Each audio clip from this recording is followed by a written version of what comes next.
वो इंपॉर्टेंट है। इसके अंदर हमारे पास क्या है, यूजर मैनेजर है, जैसे मैंने बताया क्लास, यूजर मैनेजर क्लास है, रोल मैनेजर है और शाइनिंग मैनेजर है। मॉडल इसके अंदर दो हैं, आइडेंटिटी यूजर और आइडेंटिटी रोल। ठीक है, तो यहां पर अगर देखा जाए तो ये मेरे पास टेबल, जो मेरी टेबल यहाँ बन के आई है, ये ASP.NET यूजर टेबल किस लिए हो गई, अगर आपको यूजर क्रिएट करना है तो यूजर के लिए टेबल बन के आ गई है। अब इसके अंदर देखो सारे फील्ड पहले से बन गए, user name, normalise user name, email, normalise email, email confirm, password hash, ये सब रिक्वायर्ड जितने फील्ड चाहिए होते हैं वो सब इसने खुद बना लिए, इसने सारे फील्ड अपने से ही बना लिए। सिमिलरली अगर तुम देखोगे तो और भी टेबल तुम्हारे पास, जैसे कि रोल्स मैनेज करने के लिए रिलेटेड हो गया, तो अगर मैं यहाँ बोलूं तुम्हें रोल से रिलेटेड टेबल, तो यहाँ पर देखो एक टेबल तुम्हारे पास है जो ऑलरेडी यहाँ बन के मिलती है, ASP.NET रोल्स। तो रोल्स में अगर देखोगे यहाँ पर तुम्हारे पास रोल्स की टेबल बनी हुई है, मैं इसको Alt F1 करता हूँ।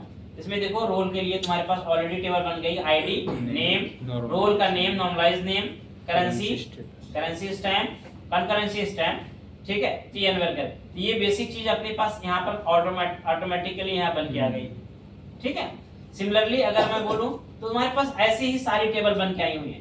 क्लेम के लिए क्लेम टेबल बन के आई है, लॉगिन के लिए लॉगिन टेबल है, यूजर रोल मैपिंग के लिए आपके यूजर रोल मैपिंग की टेबल बन के आई है। यहाँ पर देखो इस टेबल में मैपिंग होगी तुम्हारी, यूजर की रोल से मैपिंग होगी, यूजर आईडी और रोल आईडी। ठीक है, क्योंकि एक यूजर को कई रोल हो सकते हैं और कई रोल, एक रोल कई यूजर को असाइन हो सकता है, तो मेनी टू मेनी मैपिंग होती है। ठीक है, उसके लिए ऑलरेडी टेबल बन के मिली है। मतलब ये कंप्लीटली तुम्हें सारा, मतलब तुम्हारे डेटाबेस एंड से लेकर के कोड एंड तक तुम्हें इसके बारे में सोचना नहीं है, सब कुछ रेडीमेड सिस्टम मिल रहा है जी। ठीक है, अदरवाइज अगर ये पूरा सिस्टम खुद डेवलप करने बैठे तो शायद ये महीनों भर में कंप्लीट नहीं कर पाएंगे, इतना कॉम्प्लेक्स सिस्टम बनता है। ठीक है, तो ये बेनिफिट है तुम्हारे आइडेंटिटी यूज करने का। आइडेंटिटी ने सारा टेबल तुम्हारा बना के दे दिया, सर्विस ऑलरेडी बनी हुई है, मॉडल मैपिंग हो गई है, सब कुछ तुम्हारा यहाँ पर क्या है, रेडी। अब तुम्हें कुछ चीजों को कॉन्फ़िगर करना होगा।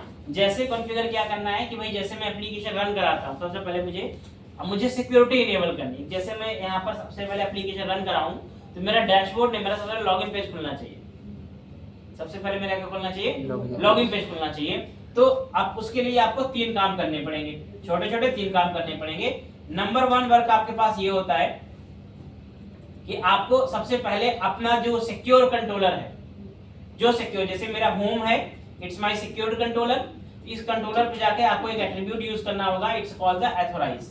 क्या यूज करोगे, ऑथराइज। सो दिस एट्रीब्यूट से दैट कि अब इस कंट्रोलर को केवल वही यूजर एक्सेस कर सकता है जो ऑथराइज होगा, जिसे आइडेंटिटी अलाउ करेगा। अगर ऑथराइज नहीं है तो कोई भी ऐसे एक्सेस नहीं कर सकता। ठीक है, तो एक पॉइंट ये हो गया। और हमने देखो अकाउंट को इसलिए अलग बनाया है क्योंकि अकाउंट में जो लॉगिन आपका है ये अनऑथराइज्ड यूजर कोई भी एक्सेस कर सकता है। भाई लॉगिन करने के लिए कहीं तो आना पड़ेगा, तो लॉगिन पे कभी हम ऑथराइज नहीं लगाएंगे। ठीक है, क्योंकि अगर इस पे लगा दिया तो फिर ये भी बोलेगा बिना ऑथराइज किए हम एक्सेस नहीं कर देंगे, तो लॉगिन पेज ही नहीं खुलेगा कभी आपका। लॉगिन तो पहले खुलने चाहिए। ठीक है, इसलिए हम हमेशा लॉगिन को या कह लो कि अकाउंट कंट्रोलर अलग बना करके अनऑथराइज रखते हैं उसको, जो पब्लिक हमारे पेजेस होते हैं। बाकी जो आपको लगता है कि ऑथराइजेशन वाले पेजेस हैं, लॉगिन के बाद खुलने वाले पेजेस हैं, उन पर ऑथराइज एट्रीब्यूट लगेगा। ऑथराइज एट्रीब्यूट आप कंट्रोलर लेवल पे भी लगा सकते हो और मेथड लेवल पे भी लगा सकते हो, ध्यान रखना। कंट्रोलर लेवल पे भी लग सकता है और मेथड पे भी लग सकता है। जैसे यहाँ पर मैंने अगर कंट्रोलर पे लगा दिया, इसका मतलब क्या है कि इस कंट्रोलर के अंदर जितने मेथड हैं सब पे ऑथराइज अप्लाई हो गया। ठीक है, लेकिन अगर मैं चाहता हूं मुझे केवल डैशबोर्ड वाले मेथड पे अप्लाई करना है, फिर मैं क्या करूंगा, मेथड लेवल लगाऊंगा। ठीक है, तो अब अगर मैं यहां पर इसे कट करके यहां डाल दूं, इसका मतलब क्या हो गया, ये केवल डैशबोर्ड मेथड के लिए काम करेगा, प्राइवेसी और एरर के लिए नहीं काम करेगा। समझे? अच्छा, एक और इंपॉर्टेंट पॉइंट ये है कि चलो ठीक है, मान लो मैंने यहाँ पर क्या किया है, इसको मैंने क्लास लेवल पर लगा दिया। अब मान लो एक क्लास के अंदर मेरे पास 10 मेथड है। अब 10 में से मुझे 9 पर तो ऑथराइज चलाना है, लेकिन एक पे नहीं चलाना है, तो उसके लिए अनऑथराइज। ठीक है, अगर एक पे नहीं चलाना है तो अब एक तरीका तो ये हो सकता है कि मैं फिर मेथड लेवल पे यूज करूं, 9 पे लगाऊं, एक पे लगाऊं ना। एक तरीका तो ये हो सकता है, या फिर दूसरा तरीका एक और हो सकता है कि आपको जिस पे नहीं चाहिए वहां पर एक दूसरा एट्रीब्यूट यूज करोगे, it's called the allow anonymous.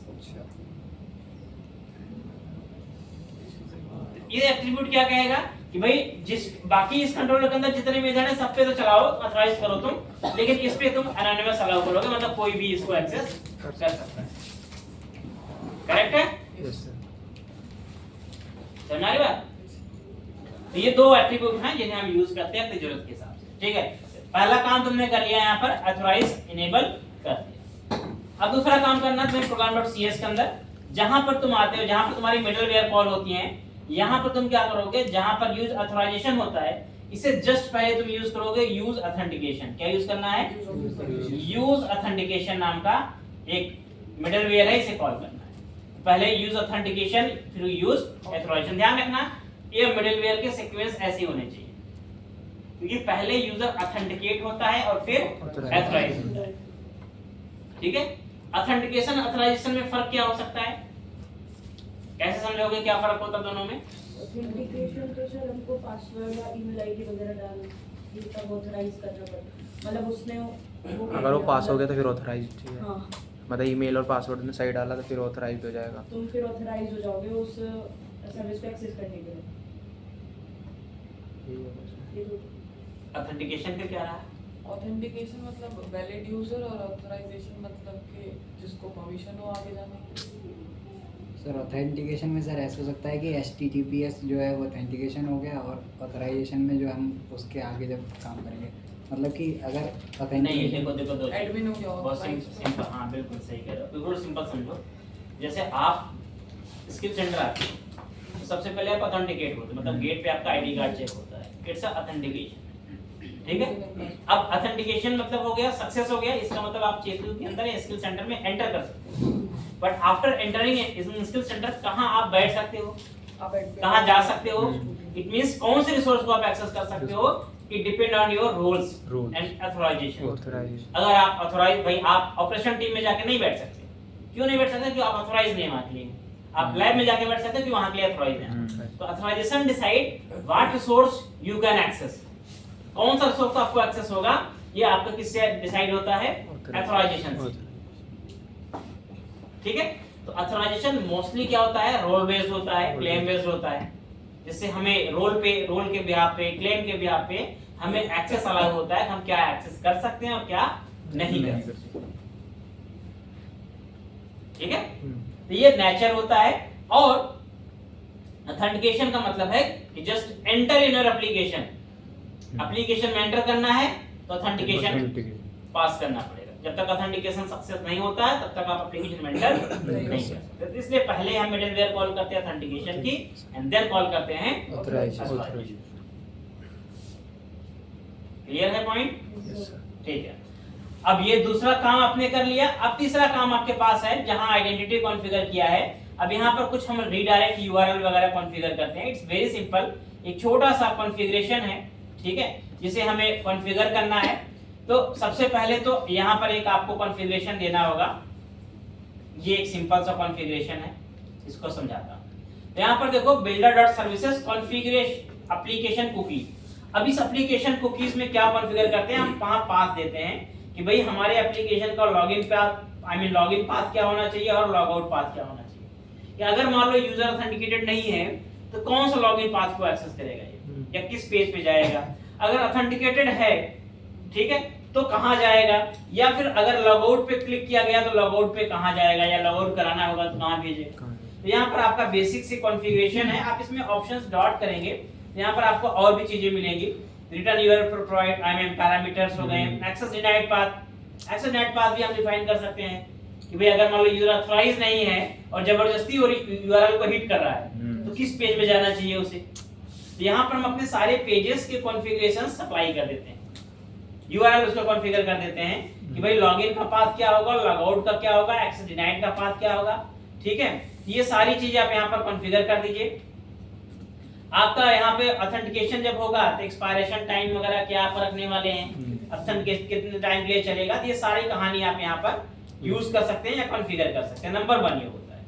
ठीक है, नंबर 2 एक कॉन्फ़िगरेशन ये और होता है, ये बेसिक सा कॉन्फ़िगरेशन होता है जस्ट टू कि ये कॉन्फ़िगरेशन हम होता है इसके लिए कि हमारा जो आइडेंटिटी होता है उसमें जो हमारे पासवर्ड होते हैं उनकी कहानी होती है कि भाई उसका जो पासवर्ड, ये आइडेंटिटी बाय डिफॉल्ट ना स्ट्रॉन्ग पासवर्ड लेता है जिसमें अल्फाबेट, न्यूमेरिक्स, ठीक है, कैपिटल, स्पेशल कैरेक्टर, सबका कॉम्बिनेशन होता है। अब मुझे अगर थोड़ा बहुत उसे नॉर्मलाइज करना है, कम करना है, मैं अपने उसे कस्टमाइज कर सकता हूँ, कॉन्फ़िगर कर सकता हूँ, रिकॉन्फ़िगर कर सकता हूँ, ठीक है। तो इसका भी ऑप्शन होता है, बट अभी के लिए अगर आप इसे नहीं यूज करोगे तब भी कोई इशू नहीं। फिलहाल अभी बाद में इसको यूज करेंगे, लेकिन अभी हम क्या करते हैं, इतना करके एप्लीकेशन को रन कराते हैं। F5 में प्रेस करता हूं और देखते हैं अब क्या होता है। पहले तुम्हारा सीधा डैशबोर्ड पे जाता था, अब देखते हैं क्या होता है। हमने यहाँ पर ऑथराइज भी लगा दिया हुआ है, डैश आई मीन यहाँ ऑथेंटिकेशन इनेबल भी कर दिया है। अब एप्लीकेशन को रन करा के देखिए। सबसे पहले जैसे ही ये एप्लीकेशन खुला तुरंत कहाँ आ गया, लॉगिन पे आ गया। अब अगर आप डायरेक्टली डैशबोर्ड पे जाना चाहोगे, अगर आप होम करके डैशबोर्ड एक्सेस भी करोगे, अगर मैं यहाँ होम डैशबोर्ड एक्सेस करूंगा, डायरेक्टली यूआरएल मारूंगा, तब भी कहाँ जाएगा, ये लॉगिन पे आ जाएगा। ऑलवेज ये क्या करेगा, लॉगिन पे आ जाएगा। आप कोई भी पेज एक्सेस करोगे तो डायरेक्टली आपको भेज देगा लॉगिन, ठीक है। तो ये एक इंटरेस्टिंग चीज है कि आपका इस तरह से ये वर्क करेगा कि आपका डायरेक्टली लॉगिन पेज, मतलब अब यहाँ पर जब तक यूजर ऑथेंटिकेट नहीं हो जाता तब तक वो डैशबोर्ड एक्सेस कर ही नहीं सकता, ठीक है। तब तक डैशबोर्ड एक्सेस नहीं कर सकता। इसका मतलब अब जो जिस भी मैंने कंट्रोलर पे या एक्शन पे ऑथराइज लगा दिया, सबसे पहले एक्चुअल में क्या है, ये एट्रीब्यूट है। सबसे पहले जब इस कंट्रोलर पे आएगा पहले ये एट्रीब्यूट कॉल हो जाएगा और इस पे ये पहले यूजर को ऑथेंटिकेट कर लेगा। अगर यूजर ऑथेंटिकेटेड नहीं है तो आगे जाने नहीं देगा, ठीक है। ये एप्लीकेशन का अब सही डायरेक्टरी हो गया है, सही स्ट्रक्चर हो गया कि अब एप्लीकेशन जब तक मेरा लॉगिन नहीं होगा तब तक यूजर अंदर जा ही नहीं सकता, तब तक कोई एक्टिविटी नहीं कर सकता, ठीक है। तो अब तो ये तो हमारा हो गया, ऑथेंटिकेशन इनेबल हो गया। अब अगला काम ये है कि यूजर को लॉगिन कराओ और लॉगिन करा करके उसको डैशबोर्ड भेजो और फिर वहां से लॉग आउट कराओ, ठीक है। ऑथेंटिकेशन तो हमारा यहाँ सक्सेसफुली वर्क कर रहा है, इसमें कोई इश्यू नहीं है। बट इसके बाद हमें जरूरत है यूजर को लॉगिन भी कराने की, ठीक है, और लॉग आउट कराने। सबसे पहले ये चीजें देख लो एक बार, कोई डाउट हो तो पूछ लो, उसके बाद फिर आगे चले। ऑथेंटिकेशन इनेबल करने के लिए आपको क्या क्या करना पड़ेगा, 3 स्टेप लेना पड़ेगा। Use authorize I mean authorize attribute use करना है आपको। जो सिक्योर कंट्रोलर या मेथड है उस पे ऑथराइज एट्रीब्यूट लगाओगे। दूसरा program.cs में यूज ऑथेंटिकेशन मिडलवेयर को इनेबल करनी होगी, ठीक है। और तीसरा यहाँ पर कॉन्फ़िगर करना होगा एप्लीकेशन कुकी को, जिसमें आप कॉन्फ़िगर करेंगे अपना login, log out, access net, ये सब पाथ कॉन्फ़िगर करेंगे, ठीक है जी। बाकी चीजें अभी हम अब बनाने वाले हैं, लेकिन अभी के लिए फिलहाल मैंने इतनी चीजें बनाई हैं।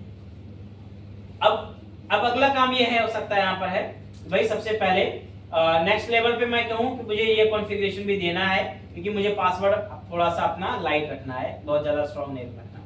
तो ये क्या है, builder.services.configure नाम का मेथड है। इसमें आइडेंटिटी ऑप्शंस कॉन्फ़िगर करना होता है। कॉलबैक पास करेंगे, कॉलबैक में क्या होगा, option dot password required length कितनी चाहिए आपको। मैंने यहाँ पर बाय डिफॉल्ट ये 12 कैरेक्टर होता है, मैंने यहाँ पर 6 कैरेक्टर कर दिया। यहाँ पर password dot require alpha numeric false कर दिया, otherwise by default alpha numeric दोनों लेता है, ठीक है। रिक्वायर्ड डिजिट्स ट्रू है तो डिजिट रिक्वायर्ड फॉल्स कर सकते हो, भाई मुझे नई डिजिट चाहिए। रिक्वायर्ड लोअर केस ट्रू है, रिक्वायर्ड अपर केस फॉल्स, मतलब अपनी जरूरत के हिसाब से यहाँ पर पूरा कस्टमाइज ट्रू फॉल्स करके चेंज कर लो। पासवर्ड का पूरा कॉन्फ़िगरेशन यहाँ पर होता है। सो अगर मैं यहाँ पर देखो ऑफिस डॉट पासवर्ड डॉट करूंगा, यहाँ उसके सारे कॉन्फ़िगरेशन यहाँ प्रॉपर्टी ग्रुप में दिख जाएगा। तो जो चाहिए रखो, जो नहीं चाहिए हटा दो, ठीक है। और उसके बाद यहाँ पर नेक्स्ट होता है रिक्वायर यूनिक ईमेल। अगर आपको अपने लॉगिन में यूजर को ईमेल एड्रेस यूनिक रखना है तो यहाँ ट्रू कर दो, नहीं यूनिक रखना है तो फॉल्स कर दो। ईमेल भी आपका यूनिक बनने लगेगा। अगर यूनिक अगर यूनिक नहीं होगा तो ये अपने आप ही क्या करेगा, वैसे जब लॉगिन करते हैं, अगर हम यूजर ईमेल के भी आप पे लॉगिन कर रहे हैं तो ईमेल शुड बी यूनिक, क्योंकि वो यूजर आईडी बन जाती है और यूजर आईडी हमेशा यूनिक होती है, ठीक है। यहाँ पर देखो एक और चीज है, option dot lock out max failure access attempt. Account lock होता है अगर आप मान लो आपने 3 बार गलत पासवर्ड अटेम्प्ट कर लिया, 2 बार कर लिया, 4 बार कर लिया, हम एक लिमिट देते हैं कि आप कितने बार गलत पासवर्ड अटेम्प्ट कर सकते हो। अगर इससे ज्यादा करोगे अकाउंट आपका लॉक हो जाएगा। ठीक है, तो वो चीज भी हम यहाँ पर मेंशन कर रहे हैं कि हमने कहा कितने अटेम्प्ट पे आपको लॉक कराना है। आप यहाँ पर अपना अकाउंट बढ़ा और घटा सकते हो कि 3 का अटेम्प्ट देना है, 4 अटेम्प्ट देना है, 5 अटेम्प्ट देना है, जितना अटेम्प्ट देना चाहो दे सकते हो। अलग अलग एप्लीकेशन अलग अलग अटेम्प्ट देते हैं। ठीक है, और फाइनली होता है lockout default lockout time span, यानी कितने टाइम के लिए आपको लॉकआउट करना है उसमें। 10 मिनट। फिर ऑटोमेटिक का क्या होगा, उतने टाइम में लॉकआउट हो जाएगा। यानी कि अगर लॉक हुआ यूजर हो तो अपने आप ही जनरली 30 मिनट का होता है। आप अपने हिसाब से अपनी एप्लीकेशन रिक्वायरमेंट के हिसाब से बढ़ा घटा दो, जितना टाइम के लिए अपना इसे बढ़ा घटा दो उतना टाइम ये अपना लॉकआउट कर लेगा। समझ में आ गई बात? तो ये बहुत बेसिक कॉन्फ़िगरेशंस है। अब इसमें और भी बहुत सारा कॉन्फ़िगरेशन हो सकता है। ये कंप्लीटली आइडेंटिटी का कॉन्फ़िगरेशन होता है। ठीक है, तो अगर आप यहाँ पर ऑप्ट आउट करोगे तो इसमें बहुत सारे कॉन्फ़िगरेशन होते हैं। साइन इन का होता है, क्लेम का होता है, यूजर का होता है, बहुत सारे होते हैं। यहाँ पर यूजर का है, यहाँ पर रिक्वायर्ड यूनिक ईमेल यूजर में चाहिए आपको। ठीक है, यहाँ पर अलाउड यूजर नेम कैरेक्टर्स, यहाँ पर रिक्वायर्ड यूनिक, ये बेसिक प्रॉपर्टी होती है, बहुत ज्यादा इसमें तो है नहीं। यूजर के लिए, साइन इन के लिए आप यूज कर सकते हो। ये सब यहाँ पर होते हैं। यहाँ पर required confirm email, required confirm account, ये कुछ होते हैं कि भाई जैसे कभी कभी होता है कि एक आपने रजिस्ट्रेशन कर दिया, रजिस्ट्रेशन करने के बाद बहुत सारी एप्लीकेशन होती हैं कि आपका जो ईमेल होती है वो वेरीफाई पहले करती है। जब तक ईमेल वेरीफाई नहीं होता तो लोग अकाउंट लॉगिन नहीं कर सकते हो। तो सेकंड वेरिफिकेशन होता है, तो जब तक ये कहता है कि जब तक वो वेरीफाई हो नहीं हो यूजर तब तक लॉगिन नहीं करने देना है। ये सब अलग अलग फीचर आइडेंटिटी के हैं जो आपको आपके काम को आसान करेंगे। यहाँ से आप उन्हें इनेबल डिसेबल कर सकते हो, बस यहाँ से ट्रू फॉल्स करते जाओ, इनेबल डिसेबल होता चला जाएगा। ठीक है, फिलहाल के लिए अभी हम लोग कॉन्फ़िगरेशन यहाँ सारा कुछ सब कर सकते हो अपनी जरूरत के हिसाब से। अभी एक काम करते हैं, अब चलते हैं लॉगिन को इम्प्लीमेंट करने का प्रयास करते हैं। जैसे ये पासवर्ड रिक्वायर्ड अपर कीज है, उसको फॉल्स किया हमने और वो अगर लिखे ही ना तो फिर कोई दिक्कत हुई क्या? वो लाइन ही ना लिखे और तो बाय डिफॉल्ट ट्रू होता है ना। मैंने कहा ना, जो आपका पासवर्ड होता है बाय डिफॉल्ट ये सिक्योर पासवर्ड लेता है। सिक्योर पासवर्ड की डेफिनेशन क्या होती है? स्पेशल कैरेक्टर अल्फान्यूमेरिक एक्स्ट्रा मतलब हाँ, मतलब alphabet, numbers, upper case, special character, digits, सारे कॉम्बिनेशन चाहिए। ठीक है, तो अब मुझे सारे कॉम्बिनेशन नहीं पास करने, मैं यहाँ से कुछ फॉल्स भी कर सकता हूँ। जो मैं फॉल्स कर दूंगा वो कॉम्बिनेशन नहीं चाहिए, जो मैं ट्रू रखूंगा वो कॉम्बिनेशन उसको चाहिए होगी। समझेगा? ये ऑथेंटिकेशन इनेबल करने के लिए अपने जरूरत के हिसाब से अपने पैरामीटर समझ लो है, ये आप पैरामीटर कॉन्फ़िगर कर रहे हो। सो अब नेक्स्ट वर्क ये है कि भाई हमारे पास अकाउंट है, अकाउंट में हमने लॉगिन नाम का एक पेज बनाया था। अब यहाँ पर क्या करना है, अगर आप देखेंगे तो ये हमारा एक नॉर्मल सा HTML फॉर्म था। अब इसको हमें MEC फॉर्म में कन्वर्ट करना है। सबसे पहले इसे हमें क्या करना है, MEC फॉर्म में कन्वर्ट करना है। ठीक है, तो पहले तो मैं यहाँ पर एक काम करता हूँ, सबसे पहले इसका चेंज करते हैं। एडमिनिटी है, यहाँ पर करता हूँ मैं इसका नाम क्लेम एप्लीकेशन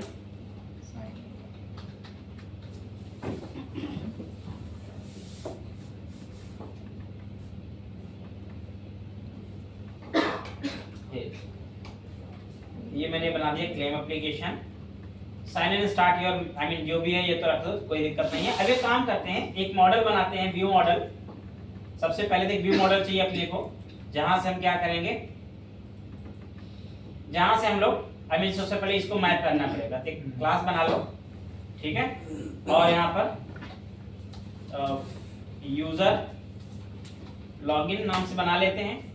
और इसके अंदर आपको जो जो पैरामीटर चाहिए अब प्रॉपर पैरामीटर ले लो। एक तो स्ट्रिंग ले लिया मैंने यहाँ पर ईमेल, और दूसरा क्या ले लिया, पास।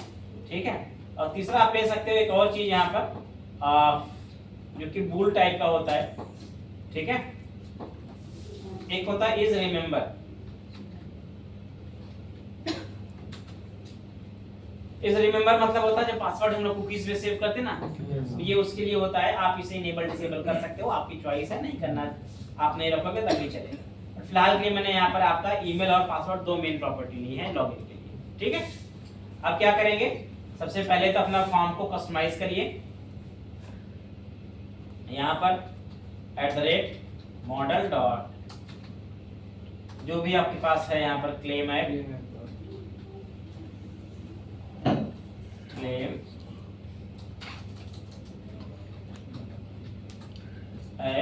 डॉट मॉडल्स डॉट, ठीक है। और बाकी जो यहाँ पर आपका काम है वो आप यहाँ पर ईमेल पे मैपिंग कर दो। फॉर्म के एक्शन में यहाँ पर हम इसको चेंज करने वाले हैं, तो ASP एक्शन होगा यहाँ पे, एक्शन की जगह पे ASP एक्शन। और यहाँ पर इस ASP एक्शन के अंदर हम क्या यूज करने वाले हैं, ASP एक्शन में हमारे पास होगा जो हमारे पास मेथड है लॉगिन, कहाँ जाएगा ये लॉगिन पे जाएगा। और आप कंट्रोलर भी दे सकते हैं, यहाँ पर है ASP कंट्रोलर, और इस कंट्रोलर का नाम होगा हमारा अकाउंट। मेथड हम लोग पोस्ट ही रखने वाले हैं, उसमें कोई चेंज नहीं। फिर उसके बाद हम यहाँ पर क्या कर सकते हैं, अपना ASP फॉर किसके लिए है ये, ईमेल, ठीक है। ये इनपुट हो गया और इनपुट ग्रुप ये बना हुआ है यहाँ पर है। बाकी ये इनपुट ग्रुप है, इसके बाहर आप अगर एरर वगैरह या वैलिडेशन लगाना चाहते हैं तो बाहर लगा सकते हो। यहाँ पर फिर से मैं ASP फॉर पासवर्ड, ये दूसरा हो गया। तीसरा यहाँ पर आप आएंगे, देखो यहाँ पर एक है ना रिमेंबर मी का ऑप्शन है, इस रिमेंबर मी को भी हम यहाँ से उसी से मैप कर सकते हैं जो मेरा यहाँ पर है। हेलो, हाँ जी पहुँचिएगा, हाँ हाँ मैं पहुँच गया।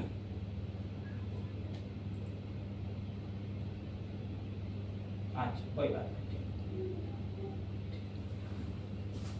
नहीं, ऐसा कुछ नहीं है, वही इतना टाइम।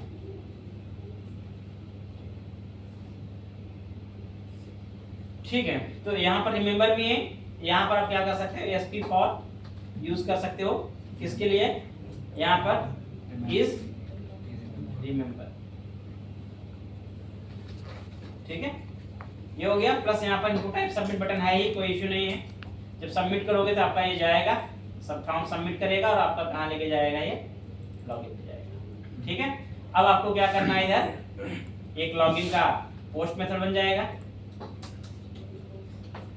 HTTP पोस्ट, और यहाँ पर आप क्या करेंगे, यूजर लॉगिन जो यूज करेंगे हम लोग, ठीक है। तो यहाँ पर मेरा डाटा आ जाएगा। अब मैं यहाँ पर ऑथेंटिकेशन वैलिडेशन पहले लगाऊंगा, तो मेरे पास जो वैलिडेशन रिक्वायर्ड होगा मैं वो यूज करूंगा, ठीक है। तो यहाँ पर हमने कहा if model state is valid, then मैं ये करूंगा, ठीक है। एल्स में मैं यहाँ पर अपना जो वैलिडेशन चेक होगा वो मैं अपना लगा दूंगा। तो देखो एक्चुअल में क्या है, आइडेंटिटी जो है वो तो वैलिडेशन अपना लगाएगा जो उसके एंड पे है, लेकिन आप जब फॉर्म बना रहे हो तो आप भी अपना वैलिडेशन लगाओगे, ठीक है। जो आपके व्यू मॉडल पे लगेगा, जो आपने मॉडल बनाया है, तो वहां भी हम वैलिडेशन अपना लगाएंगे और आइडेंटिटी अपना काम करेगा, जो उसके अंदर वैलिडेशन वो तो चलेगा, ठीक है। तो आप रिटर्न कर दो यहाँ पर व्यू को विथ यूजर डिटेल, ठीक है। एंड अगर वैलिड रहा तो भाई अंदर आ जाएगा यहाँ पे। अब यहाँ पर हम वैलिडेशन अपनी जो भी लगाना चाहें, चलो ये काम करते हैं, यहाँ पर दो चीज कम से कम लगा ही देते हैं। एक तो हम रिक्वायर्ड लगा देते हैं, मैसेज एरर मैसेज पास कर देते हैं, ईमेल आईडी या ईमेल एड्रेस इज रिक्वायर्ड, ठीक है। और पासवर्ड भी ऐसे रिक्वायर्ड लगा दो। बाकी आपकी चॉइस है कि आपको क्या वैलिडेशन आगे लगाना है, आप अपने हिसाब से यहाँ पर लगा सकते हैं, ठीक है। मैंने यहाँ पर ये दो चीजें यहाँ पे लगा दी, ठीक है। Email required, password is required, तो मैंने यहाँ लगा दिया वैलिडेशन। वैलिडेशन मेरा काम करेगा और जब भी मैं यहाँ पे आऊंगा मॉडल स्टेट मेरी वैलिड होगी तभी मेरा काम करेगा। ठीक है, तो अब इम्पोर्टेंट चीज है कि आपने ये तो कर दिया। अब एक काम करते हैं, इसको रन कराते हैं, पहले यहाँ ब्रेक पॉइंट लगाते हैं, वैलिडेशन चेक करते हैं और फिर फाइनल ऑथेंटिकेट करने का काम।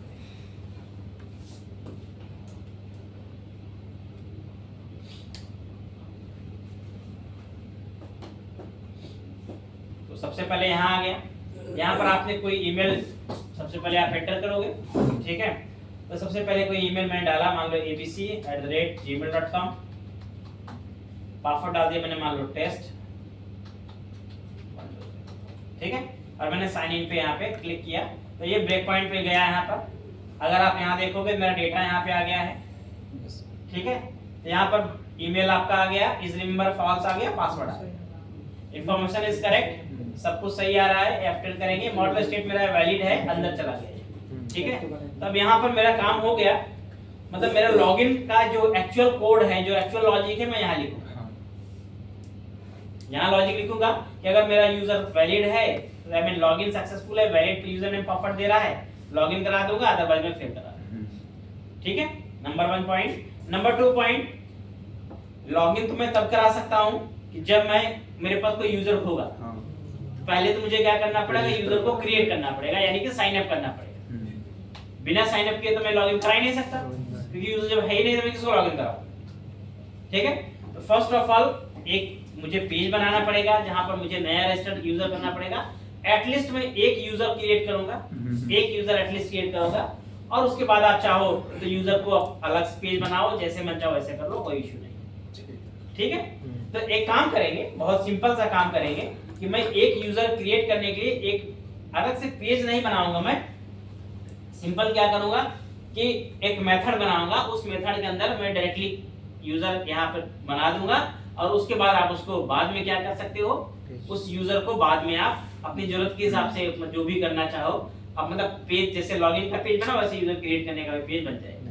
ठीक है, अभी मैं पेज अलग से नहीं बनाऊंगा, मैं केवल डायरेक्टली आपको बताता हूँ मुझे एक यूजर अगर क्रिएट करना है यहाँ कैसे करना है। जैसे अभी तक हम क्या करते थे, नया यूजर बनाना होता था, हम क्या करते थे, डेटाबेस जाकर टेबल में डायरेक्टली एंट्री मार देते थे। ठीक है, तो डायरेक्टली एंट्री मार देते थे, एक नया बन जाता था यूजर। लेकिन अब मैं डेटाबेस डायरेक्ट एंट्री नहीं मार सकता। क्यों नहीं मार सकता? उसका रीजन है। रीजन ये है कि जब आइडेंटिटी काम करता है तो आइडेंटिटी आपके पासवर्ड को टेबल में इनक्रिप्ट करके रखता है, और वो इंक्रिप्शन करता है कोड से। तो मैं डायरेक्ट डेटाबेस के अंदर अगर पासवर्ड की एंट्री करूंगा तो अनइनक्रिप्टेड होगा, जो कभी वैलिड नहीं हो पाएगा। तो सही तरीका क्या है कि आपको यूजर भी क्रिएट करना है तो आपको कोड से क्रिएट करना पड़ेगा। या फॉर्म बनाओ, पूरा काम करो, फॉर्म बनाओ, नहीं फॉर्म बना रहे हो तो यहीं से क्रिएट करना पड़ेगा, और कोई ऑप्शन नहीं। ठीक है, तो कैसे बनाना है, कैसे यूजर हो, बहुत सिंपल तरीका है, एक बता देता हूं मैं। पब्लिक आई एक्शन रिजल्ट, ठीक है, और यहाँ पे मैंने मान लो दिया रजिस्टर यूजर, और इसके अंदर मैं कुछ इंफॉर्मेशन फिलहाल के लिए ले लेता हूं। क्या इंफॉर्मेशन मुझे क्रिएट करनी है वो मैं आपको यहाँ बता देता हूँ। ठीक है, मैं रिटर्न करा दूंगा यहाँ पर कोई व्यू ऐसे ही। ठीक है, और व्यू तो होगा नहीं यहाँ पर, या रजिस्टर रिटर्न करा दो आप, यहाँ पर रीडायरेक्ट टू एक्शन कर दो, एक्शन, और इसको मैं भेज दूंगा कहाँ पर। ठीक है, आफ्टर क्रिएटिंग द यूजर ये कहाँ जाएगा, लॉगिन पे चला जाएगा। अब अभी अगर आप यहाँ पर टेबल में देखोगे, ये ASP.NET यूजर्स वाले टेबल में कोई एंट्री नहीं पड़ी हुई है। ठीक है, अब मुझे इसमें एक एंट्री करनी है, यहाँ से करनी है, तो कैसे होगा। सबसे पहले ध्यान रखना कि आपके पास यहाँ पर एक क्लास होती है, ठीक है, यूजर मैनेजर। क्या होती है, यूजर मैनेजर। आपको यहाँ पर यूजर मैनेजर क्लास को इंजेक्ट कराना पड़ेगा। Just user manager and pass your user, it's identity user. क्या है ये, identity user. So just user manager, ये एक मेरी क्लास हो गई। अब इसका मैं इंजेक्ट भी कराऊंगा। इसे इंजेक्ट कराने के लिए वही कंस्ट्रक्टर बनाओगे, अकाउंट कंट्रोलर, और सिमिलरली ये लाइन लिख दोगे, user manager, identity user, user manager, और यूजर मैनेजर लाकर इसको क्या करेगा, ये असाइन कर देगा। तो ये आपका यूजर मैनेजर क्या हो गया, यहाँ पर इंजेक्ट हो गया। तो मैंने बताया आपको तीन आपके पास होते हैं, user manager, role manager, sign in manager. तो अगर हमें यूजर मैनेज करना है, यूजर मैनेजर काम करेगा, लॉगिन लॉगआउट वाला काम है साइन मैनेजर काम करेगा, रोल मैनेज करना है तो रोल मैनेजर काम करेगा। 3 क्लासेस है, तीनों का आपका 3 सर्विस है, उनका इंस्टेंस आपको इस तरह से इंजेक्ट कराना पड़ेगा। ठीक है, ठीक है। इसमें कोई डाउट किसी को? No sir.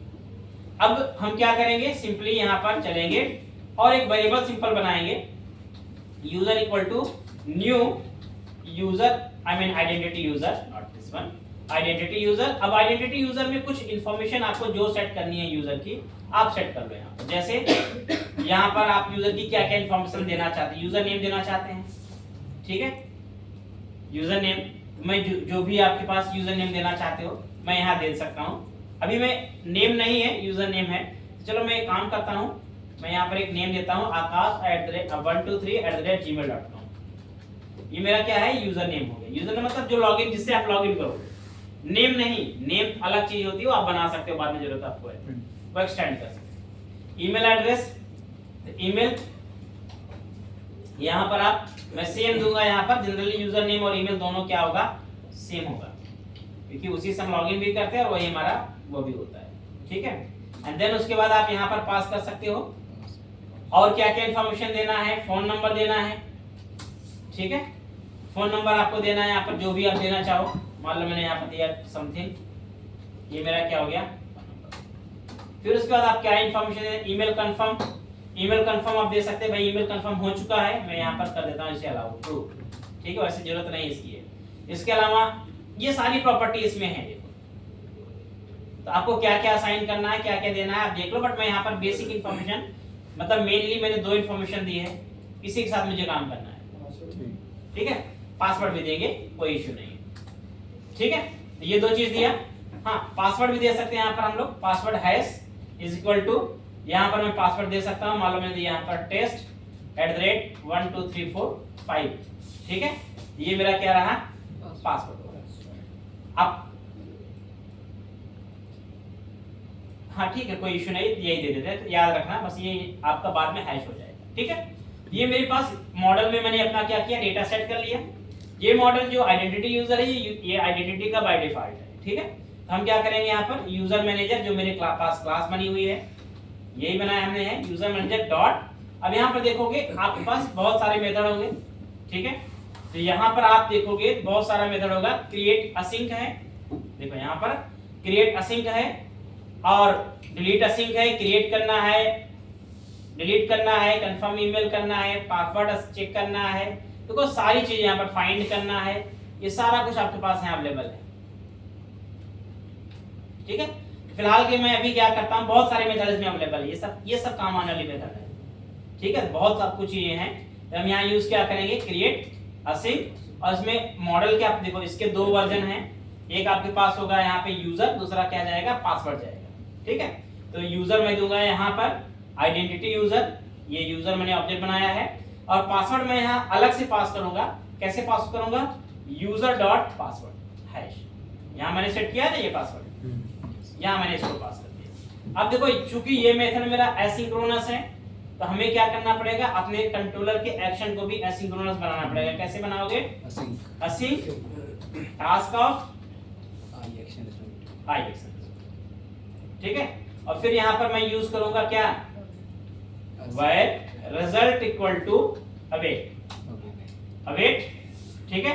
तो अगर ये await कर रहा है तो यहाँ पर आप मैसेज दे सकते हैं, देखो if result dot, ठीक है, succeeded, succeeded का मतलब क्या हो गया, अगर सक्सेस हो गया ये, ठीक है, then what you want, ठीक है, अगर सक्सेस हो गया तो क्या करना चाहते हो, चलो मैं चाहता हूं मैं लॉगिन पे जाऊंगा, ठीक है, और अगर फेल हो गया देन क्या करना चाहते हो, मुझे एरर पेज भेजना होगा, कहीं तो भेजो मैं, हैं, तो जहां भी आप भेजना चाहो भेज सकते हो, और जो भी एरर होती हैं वो रिजल्ट डॉट एरर्स नाम के कलेक्शन में आ जाती है। यहाँ पर ये देखो रिजल्ट डॉट एरर्स नाम का कलेक्शन था, इसमें सारी एरर आपको आ जाएंगी। उस एरर को आप अपना मॉडल में ऐड कर लो, आप उसे व्यू पे ले जाकर प्रिंट करा दो क्या क्या एरर है। तो जब मैं फॉर्म बनाऊंगा, फॉर्म से मैं सारा आपको दिखाऊंगा क्या क्या होगा यहाँ पे। फिलहाल के लिए अभी आप कुछ ज्यादा नहीं करोगे, अभी एरर कोई आनी नहीं है, अब सीधा सीधा क्या करो, यहाँ पर दोनों केस में लॉगिन भेज दो, कोई इशू नहीं, बाद में इसको हैंडल करें, ठीक है। तो अब मैं क्या करूंगा, डायरेक्टली इस मेथड को एक्सेस करूंगा जिससे मेरा यूजर एक क्रिएट होना चाहिए, ठीक है। तो हाँ बोलो। सिंक और अवेट की लगा रहे हैं असिंक अवेट देखो एक्चुअल में क्या है कि जो आइडेंटिटी के अंदर मेथड मिलते हैं तुम्हें वो सब एसिंक्रोनस मेथड होते हैं। असिंक मतलब एसिंक्रोनस, ठीक है, जिससे हमारा पैरेलल एग्जीक्यूशन अलाउ होता है। पैरेलल एग्जीक्यूशन अलाउ होता है, हमारे कोड की परफॉर्मेंस या मेथड की परफॉर्मेंस बढ़ती है। इट मींस असिंक का मतलब हो गया ऐसे मेथड जो एक साथ पैरेलल एग्जीक्यूशन प्रोवाइड कर सकते हैं, ठीक है। जैसे मैंने जावास्क्रिप्ट को अजाक्स को बोला कि वो एसिंक्रोनस होता है, यानी एक साथ मल्टीपल रिक्वेस्ट हम भेज सकते हैं। वैसे ही मल्टीपल हम क्या कर सकते हैं, मेथड भी एग्जीक्यूट करा सकते हैं अगर हमारे मेथड एसिंक्रोनस है तो, ठीक है। इससे फायदा क्या है कि हमारा ये नहीं रहता कि एक मेथड चलेगा कंप्लीट हो जाएगा तब दूसरा चलेगा। एक साथ हमारे सब मल्टीपल मेथड चलेंगे, मल्टीपल रिस्पांस आएंगे, आपके वो हैंडल होंगे, ठीक है। Just to execute the asynchronous actions, asynchronous method use async and await keyword. So important है कि अगर किसी मेथड के अंदर मैं अवेट कीवर्ड लगाना चाहता हूं, यानी उसके मान लो ये मेथड मेरा एसिंक्रोनस है, असिंक लगा है तो एसिंक्रोनस है, एसिंक्रोनस है तो मुझे अवेट लगाना पड़ेगा, और अवेट लगाने के लिए मेरा मेथड भी क्या होना चाहिए, एसिंक्रोनस होना चाहिए। इसलिए इसको मुझे क्या करना पड़ेगा, एसिंक्रोनस बनाना पड़ेगा कुछ इस तरह से, ठीक। अब इसको करते हैं रन, वापस से रन करते हैं और इस मेथड को जरा कॉल करते हैं और देखते हैं ब्रेक पॉइंट क्या है, आप लगा लें यहाँ पर, अच्छा रहेगा। सर एसिंक अवेट मतलब ऐसे तो होगा ना कि जब ये खत्म हो गया तब वो चल जाए अवेट वाली में। हाँ, तो मैं अकाउंट के अंदर वापस चलूंगा कहाँ पे, रजिस्टर यूजर पे, यूआरएल पर डायरेक्टली हिट करते हैं, यहाँ आ गया, F10 किया आपने, देखो ये डेटा आपका सेट हो गया प्रॉपर यहाँ पे, ठीक है। एंड देन उसके बाद F10 किया आपने, यहाँ पर आपका क्रिएट का मेथड भी चल गया। अब रिजल्ट में अगर आप चेक करोगे तो रिजल्ट देखो यहाँ पर क्या आ गया, सक्सीडेड ट्रू आ गया, यानी आपका यूजर डायरेक्ट सक्सेसफुली क्रिएट हो चुका है। F10 किया आपने, ये गया कहाँ पर आपको लेके लॉग, ठीक है। इसका मतलब यूजर मेरा क्या हो गया है, क्रिएट हो चुका है। अब एक बार डेटाबेस में देखते हैं क्या बनाया यहाँ पर, क्या हुआ है, आइडेंटिटी यहाँ पर ऑटोमेटिक जनरेट हुई है, ठीक है। और ये यूजर नेम देखो बन गया, नॉर्मलाइज ईमेल सेट हो गया, ईमेल आईडी सेट हो गया, ठीक है। नॉर्मलाइज ईमेल यहाँ बन गया है, ईमेल कंफर्म 1 हो गया है, ये मैंने अलाउ किया था। पासवर्ड देखो यहाँ पर हैश होके बना तुम्हारा, देखो ये पासवर्ड तुम्हारी हैशिंग होती है, ये सिक्योर पासवर्ड हो गया यहाँ पर तुम्हारा। तुमने वहाँ डाला test@12356 बट ये हैश हो गया सिक्योरिटी के रीजंस, ठीक है। सिक्योरिटी स्टैम्प वगैरह यहाँ इनेबल हो गए, फोन नंबर और लॉग काउंट इनेबल्ड है यहाँ पर, बट लॉग काउंट अभी तुम्हारा है नहीं यहाँ पर, ठीक है। तो यहाँ पर ऑलमोस्ट चीजें मेरी बन चुकी हैं, रेडी हो चुकी हैं, ठीक है। तो ये बन गया है। अब रोल वगैरह फिलहाल हमने नहीं बनाए हैं तो नहीं बनेगा, उसमें कोई मतलब नहीं, लेकिन हाँ मेरा यूजर यहाँ पर अभी तक क्रिएट हो गया, यूजर क्रिएट करने का काम मेरा हो गया, ठीक है। अब इस यूजर को ही मैं लॉगिन के रूप में यूज कर सकता हूँ, या दो, या चाहो तो 2 और बना लो, ठीक है। चलो मैं एक और बना लेता हूँ यहाँ पर ऐसे ही, अमित @123, अमित, पासवर्ड भी कर देते हैं अमित 123, ठीक है। ईमेल कंफर्म वगैरह ट्रू गया यहाँ पे। फोन नंबर का कुछ ऐसा है नहीं, तुम चाहो तो यार डुप्लीकेट भी रख सकते हो कोई, क्योंकि उसमें कोई वैलिडेशन लगाया नहीं। ईमेल ही तो है उस यूनिक तो। एक और यूजर बना लेते हैं, 2 यूजर एटलीस्ट हो जाएगा तो लॉगिन करने में आपको आसानी। तो यहाँ पर चलते हैं सिंपल, बस ये भी F5 कर दो, एक यूजर और बन गया होगा यहाँ पे, 2 यूजर आ गए हैं, एक आकाश और एक अमित, ठीक है। पासवर्ड आपको पता ही है, ठीक है। पासवर्ड मेक श्योर आपको पता होना चाहिए, अदरवाइज लॉगिन करने में, क्योंकि यहाँ पर तो पासवर्ड आप देख नहीं सकते हो। सर इसी वजह से तो नहीं बनाया ना यहाँ पे डेटाबेस में डायरेक्ट, क्योंकि पासवर्ड इनक्रिप्ट हो नहीं सकता था वहाँ पे, इनक्रिप्ट आपका आइडेंटिटी करता है, इसलिए मुझे वहाँ से क्रिएट करना पड़ा, ठीक है। तो अब ये हो गया मेरा यूजर क्रिएट करने का काम। बाद में यही काम हम फॉर्म से डेटा लेके करेंगे, डेटा मेरा फॉर्म से आएगा और ये क्रिएट होने लगेगा, ठीक है। वैलिडेशन वगैरह थोड़ा बढ़ जाएंगे, बाकी तो सब ऐसे ही चलेगा। कोड तो फंक्शन तो यही यूज करोगे आप यहाँ पे, ठीक है। अच्छा एक और चीज होती है, आपके किसी एप्लीकेशन में देखोगे तो 2 चीज होता है। एक एप्लीकेशन में होता है कि आपका लॉगिन का पेज अलग होता है, रजिस्टर का पेज अलग होता है, और कहीं आप देखोगे तो आपका रजिस्टर का पेज ही आपका लॉगिन करा देता है, जैसे साइन अप करोगे डायरेक्टली आपका लॉगिन होके चला जाता है, ऑटोमेटिक लॉगिन हो जाता है। तो वो कुछ अलग चीज है नहीं, वो तो मैं यहाँ कोड लिख सकता हूँ कि भाई यूजर मेरा सक्सेसफुली क्रिएट हो गया, उसी यूजर को उठा करके मैं क्या करूँ, लॉगिन करा दूं पहली बार में। अगली बार जब आएगा तो वापस लॉगिन करेगा वो, लेकिन फर्स्ट टाइम क्या होगा, रजिस्टर करते ही लॉगिन हो जाएगा अपने आप। वो तो हमारे ऊपर डिपेंड करता है कोड कैसे लिखते हैं, जब अलग से लॉगिन कराते हैं या फिर डायरेक्टली यहीं से भी लॉगिन करा लो आप। यूजुअली पहली बार में तो वहीं से लॉगिन हो जाता है। हाँ वैसे भी हो जाता है, कर सकते, मैं ऐसे भी कर सकता हूँ, कोई इशू नहीं। हाँ लेकिन बेसिक क्या होता है, कुछ केसेस में अलग लॉजिक, जैसे मान लो आपको 2 फैक्टर ऑथेंटिकेशन इनेबल करना है या मान लो ईमेल वेरीफाई कराना है, तब आप डायरेक्टली नहीं करा सकते, पहले आपको वो प्रोसेस भी कंप्लीट करने पड़ेंगे तब आपको लॉगिन कराना पड़ेगा। ठीक है, तो डिपेंड अपॉन द रिक्वायरमेंट, वो रिक्वायरमेंट पे डिपेंड करता है। तो ये तो हो गया। अब एक काम करते हैं, मेरे पास यूजर भी बन गया है, सब कुछ हो गया, डेटा भी आएगा। अब हम यहाँ पर क्या करेंगे, लॉगिन कराने का एक्चुअल काम करते हैं। ठीक है, तो अब लॉगिन करने में आपको क्या कोड राइट करना होगा, क्या करेंगे आप, अब उसका छोटा सा कोड है, अब उसको मैं थोड़ा सा बता। तो मेरे पास यहाँ पर ऑलरेडी एक बेसिक सा लॉजिक होगा। तो लॉगिन के लिए हमें यूज करना पड़ेगा किसको, साइन इन मैनेजर को। क्या यूज होगा, साइन इन मैनेजर। तो आपको क्या करना होगा, सबसे पहले जैसे आपने यहाँ पर यूजर आइडेंटिटी मैनेजर को आपने यहाँ पर किया था यूज, यूजर मैनेजर को, वैसे हम क्या करेंगे, साइन इन मैनेजर, और यहाँ पर क्या करेंगे, आइडेंटिटी यूजर, आइडेंटिटी यूजर, इसे हम क्या करेंगे, यूज कर लेंगे। और इसको भी वैसे ही क्रिएट और असाइन करा दो प्रॉपर्टी। तो यहाँ पर इसको भी क्या करेंगे, as similarly sign in manager को भी हमने क्या किया, यहाँ पे यूज कर लिया। यानी ये साइन इन मैनेजर भी एक तरह की सर्विस ही है। अब इंस्टेंस यहाँ पे प्राइवेट ही बनाना ज्यादा सही रहेगा क्योंकि सिक्योरिटी रीजंस है। ठीक है, तो प्राइवेट बने।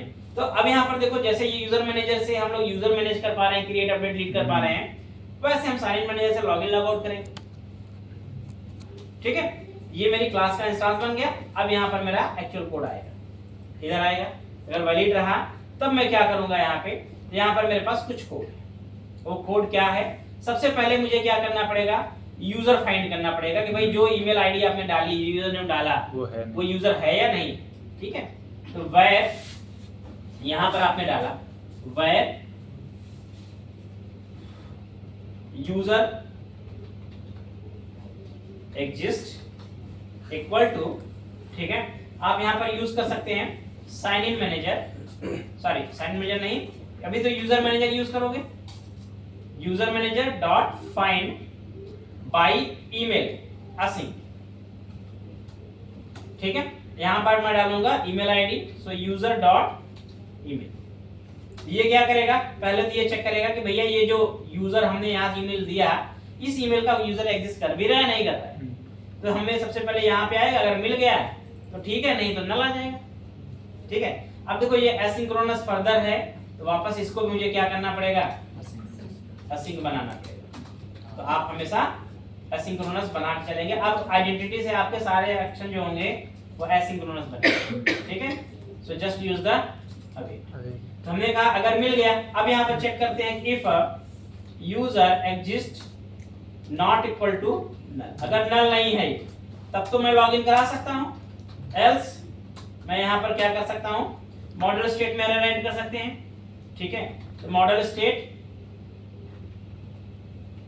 डॉट ऐड मॉडल एरर, यहाँ पर हम ब्लैंक दे सकते हैं की को, और मैसेज दे सकते हैं क्या, यूजर नॉट एग्जिस्ट। ठीक है, एंड रिटर्न ये कर सकते हैं कि भाई अगर मान लो यूजर है ही नहीं, तब मैं चेक करके उसको एरर एक रिटर्न करा दिया, और ये एक एरर समरी में आपके पास आ जाएगा। ठीक है, ये आप ईमेल पे दे सकते हो, वैसे ईमेल पे ही, क्योंकि ईमेल का चेक है, ईमेल पे दे दो इसको। ये तो भाई अगर यूजर एग्जिस्ट नहीं कर रहा तो ये चेक मेरे पास आ गया। अच्छा, एक और इंटरेस्टिंग चीज है कि अगर मान लो यहाँ पे मैसेज आपने दिया यूजर नॉट एग्जिस्ट, ठीक है, तो हमेशा ध्यान रखना कि यूजर एग्जिस्ट ये एक्चुअल मैसेज जो है वो थोड़ा सा आपका आई मीन सेंसिटिव मैसेज। कभी भी मैसेज देते हैं ना, तो ऐसे मैसेज देते हैं,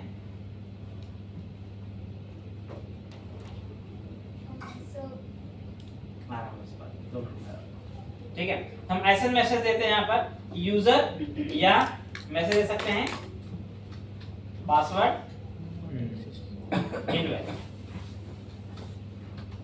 ठीक है, ये क्या हो गया, ये थोड़ा सा कॉमन मैसेज हो गया। क्यों? क्योंकि देखो क्या होता है ना, अगर हम केवल यूजर नेम या केवल पासवर्ड इनवैलिड देंगे, यूजर नेम, तो वो सेंसिटिव होता है कि जो हैकर होते हैं उनको केस हो जाता है कोई केवल यूजर में मिस्टेक है या पासवर्ड मिस्टेक है। तो हमेशा सिक्योरिटी पॉइंट से हमेशा यूजर नेम या पासवर्ड दोनों लगाता है ताकि जो एंड यूजर है वो थोड़ा सा उसे समझ में आए कि भाई एक्चुअल में मिस्टेक कहाँ पे, मतलब ये कंफ्यूजिंग मैसेज दिया जाता है, एकदम डायरेक्ट हम मैसेज नहीं दे सकते, अदरवाइज हैकर गेस कर लेते हैं। ठीक है, तो मैसेज आप जनरली की दो यहाँ पर user name password invalid, that's ठीक है, ताकि वो अपना यूजर चेक करे कि वो क्या गलत कर रहा है, पासवर्ड गलत कर रहा है या यूजर नेम गलत है, वो चेक करे। बाकी आपकी चॉइस है, आपको तो केस पता ही, मैसेज क्या देना आप देखिए। अब पहला केस हो गया, यूजर रजिस्टर नहीं कर रहा तो ये करेंगे। अब दूसरा केस ये हो सकता है, भाई मान लो ऐसा भी हो सकता है कि यूजर लॉक हो, ऐसा हो सकता है भाई यूजर एग्जिस्ट तो कर रहा है, ठीक है, लेकिन क्या है वो लॉक है, ऑलरेडी लॉक है, तब भी हम लॉगिन नहीं करा सकते। तो सेकंड केस यहाँ पर चलेगा, उसके लिए हम लोग बेसिक सा एक मेथड यूज करते हैं, लॉक हो। तो यहाँ पर हमारे पास एक मेथड होता है साइन इन मैनेजर के अंदर, इसका नाम होता है साइन इन असिंक। ठीक है, ये बेसिक सा मेथड है और इसके अंदर हम लोग बेसिकली अपना जो भी डेटा इंफॉर्मेशन होता है वो पास कर देते हैं और यूजर पासवर्ड और रिमेंबर बेसिकली कुछ इंफॉर्मेशन है वो मैं बताता हूँ क्या पास करना है। कहाँ यूज करोगे आप, वेयर रिजल्ट या ऐसे कर लो, हाँ रिजल्ट ले लेते हैं, equal to await sign in manager dot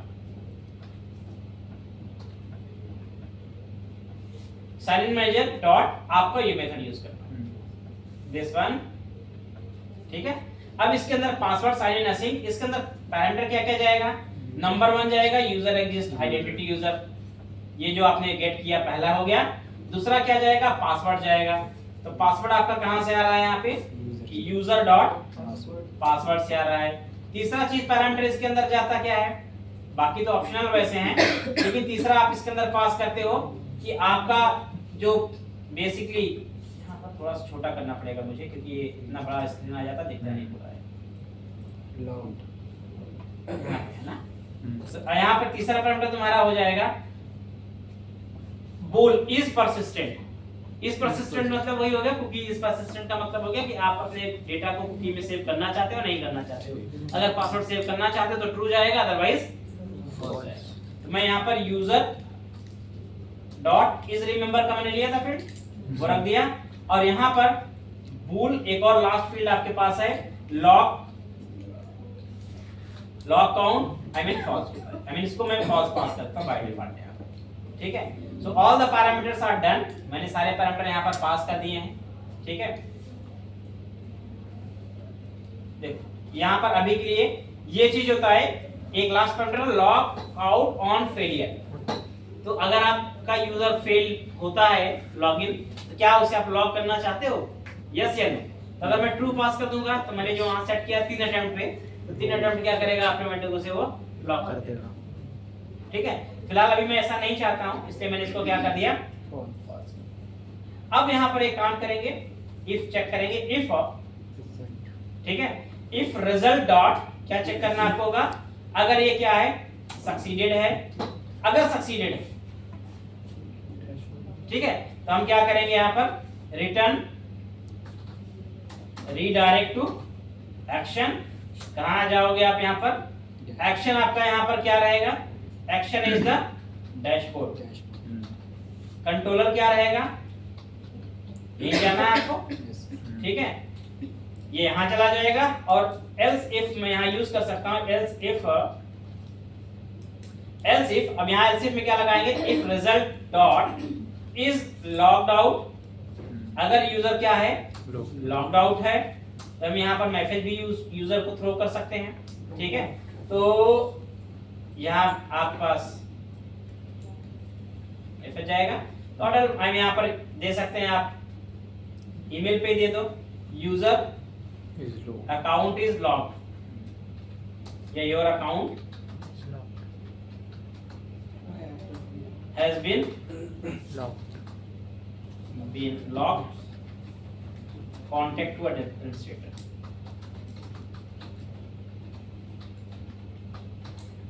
ठीक है, जो भी होता है अपने हिसाब से हैंडल कर सकते हो। ठीक है, एल्स पार्ट में आप डाल सकते हो भाई अगर कुछ और मैसेज है, ठीक है, तो आप वो मैसेज भी इसमें ऐड ऑन कर सकते हो। अब देखो यहाँ पर रिजल्ट डॉट अगर आप चेक करोगे ना, तो यहाँ पर हमेशा एक एरर्स नाम का जो भी आपका मैसेज होता है, सक्सीडेड हो गया, इज नॉट अलाउड हो गया, लॉग्ड आउट हो गया, ये सब आपके पास इंफॉर्मेशन होती है।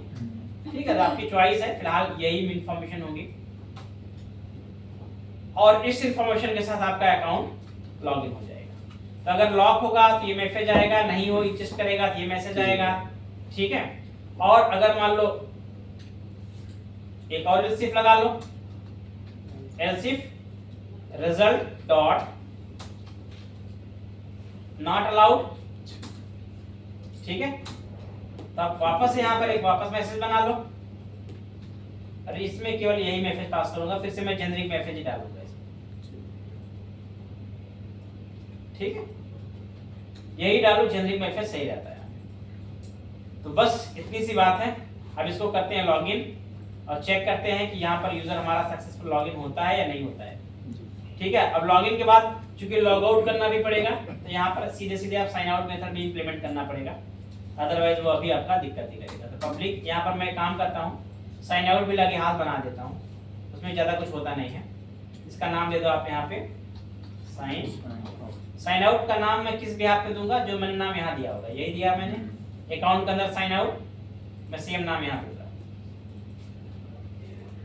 ठीक है, अब इसमें कुछ करना ज्यादा नहीं होता है, आपको यूज करना होगा sign in manager dot sign out नाम का मेथड होता है। ठीक है, आप इसको कॉल कर देंगे बस। अब चूंकि यहाँ पर असिंक है तो यूज करेंगे और उसके बाद हम रिडायरेक्ट करा देंगे, रिडायरेक्ट टू एक्शन। किस एक्शन पे जाएगा ये, बस यही होगा भाई, साइन आउट करके वो लॉगिन पे चला जाएगा वापस। ठीक है, चलो रन कराते हैं इसको, चेक करते हैं।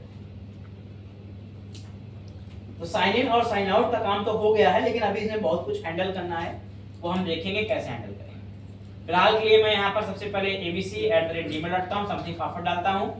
अभी के केस में अगर आप देखोगे तो ये लॉगिन मेरा होपफुली सक्सेसफुल नहीं होना चाहिए। अभी मैसेज मैंने प्रिंट नहीं कराए हैं, तो मेरा एरर मैसेज कुछ नहीं आ रहा है। मैं डायरेक्टली ये काम करता हूँ, यहाँ पे सारा मैसेज ना एज अ वैलिडेशन समरी में प्रोवाइड कर देता हूँ। तो यहाँ पर क्या होता है, एक डिव ले लो ASP.NET AISP वैलिडेशन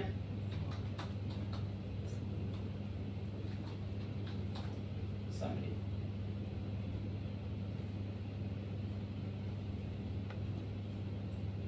यस, तो इसके ओके नहीं आते हैं,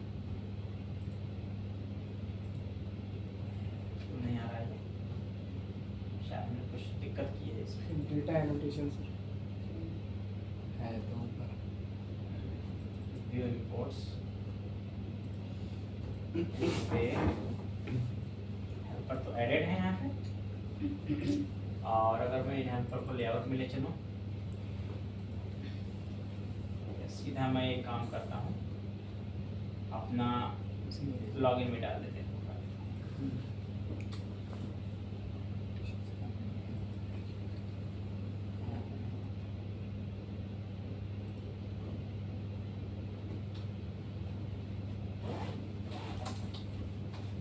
इधर इंपोर्ट कर लेते हैं।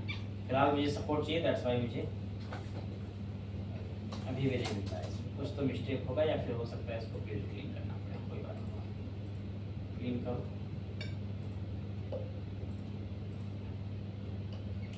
ये तो प्रॉब्लम आती रहती है। अरे कोई बात नहीं, मैं कहीं और से निकाल लेता हूँ, किसी व्यू से या कहीं से निकाल लो।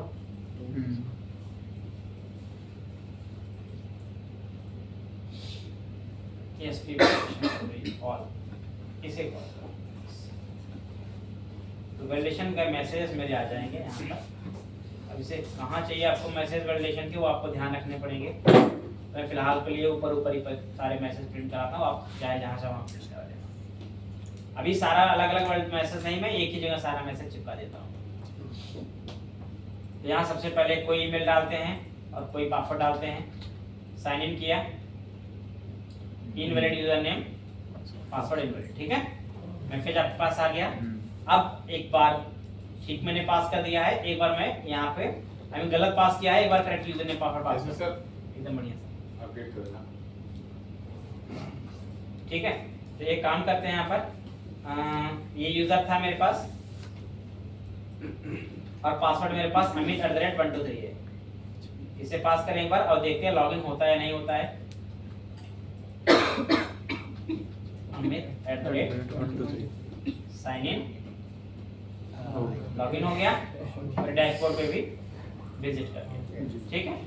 तो अभी ये लॉगिन हो गया है, सक्सेसफुल लॉग आई मीन अभी है। तो अभी ये मेरे पास क्या है, 10 मिनट के लॉगिन है, 10 मिनट तक मैं इसको यूज कर सकता हूँ, कोई इशू नहीं, ठीक है। अभी यहाँ लॉग आउट का बटन बनाना है और उस पर क्लिक करके लॉग आउट कराना होगा आपको, वो मेथड कॉल करोगे तो लॉग आउट हो जाएगा, ठीक है। बाकी इसके अंदर और कुछ इनहैंसमेंट है, उसे हम अगली क्लास में करेंगे, ठीक है। तभी आप लोग लॉगिन करने का, रजिस्टर करने का इतना काम कर लेना, ठीक है। और अगली क्लास में इसको मैं आगे बताऊंगा, इसमें और लॉग आउट कैसे कराना है और इंफॉर्मेशन कैसे प्रिंट करानी है, बाकी चीजें कैसे करनी है, ठीक है।